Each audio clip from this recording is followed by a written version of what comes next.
市政府为了改善台南火车站边顺交通问题，规划台南转运站，提供市区公车、机场车、老客运整合性服務，還得到2018年國家作業建設獎、日為世界建築獎、2019 WAF 交通運輸類決選。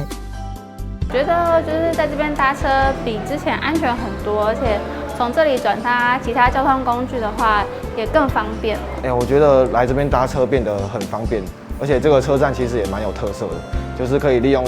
等车的空档拍一些漂亮的照片。市政府向中央爭取前瞻計劃經費，第6年國小、太港國小設置360米嘅同學步道，確保學童用路環境和行路安全。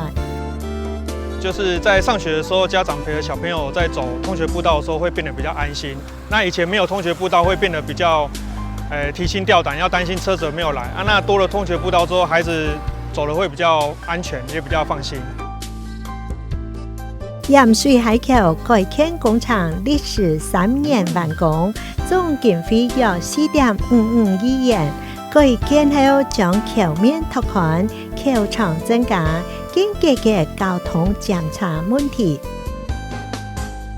市政府辦理海洋路和公園南路道路優質化工程，有前瞻計劃補助2億元，將路面和排水改善，整修和順公園，並首次建置台南智慧型路燈，帶俾民眾更加便利的生活。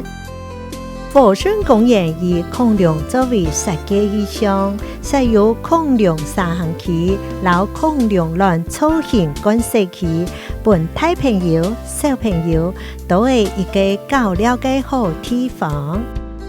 觉得这个公园蛮有特色的，可以滿足小朋友當考古學家的夢想跟慾望。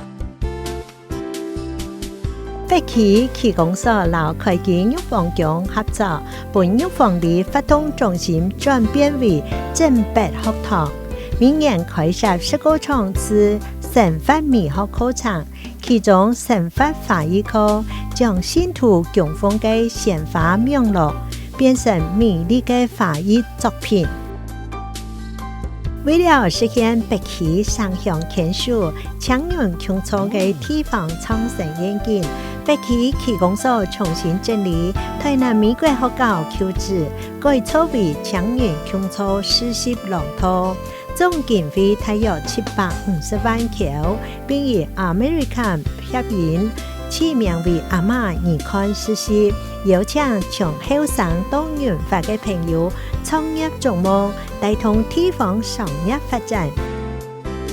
市政府結合開源市場，建置愛心實習平台，鼓勵市場攤商將進貨過多，也係賣相唔好，不過還做得實用嘅食材，集中並到專用冰箱，再由消費者買合，附近嘅社區照顧起點，落實實食、熟食嘅理念。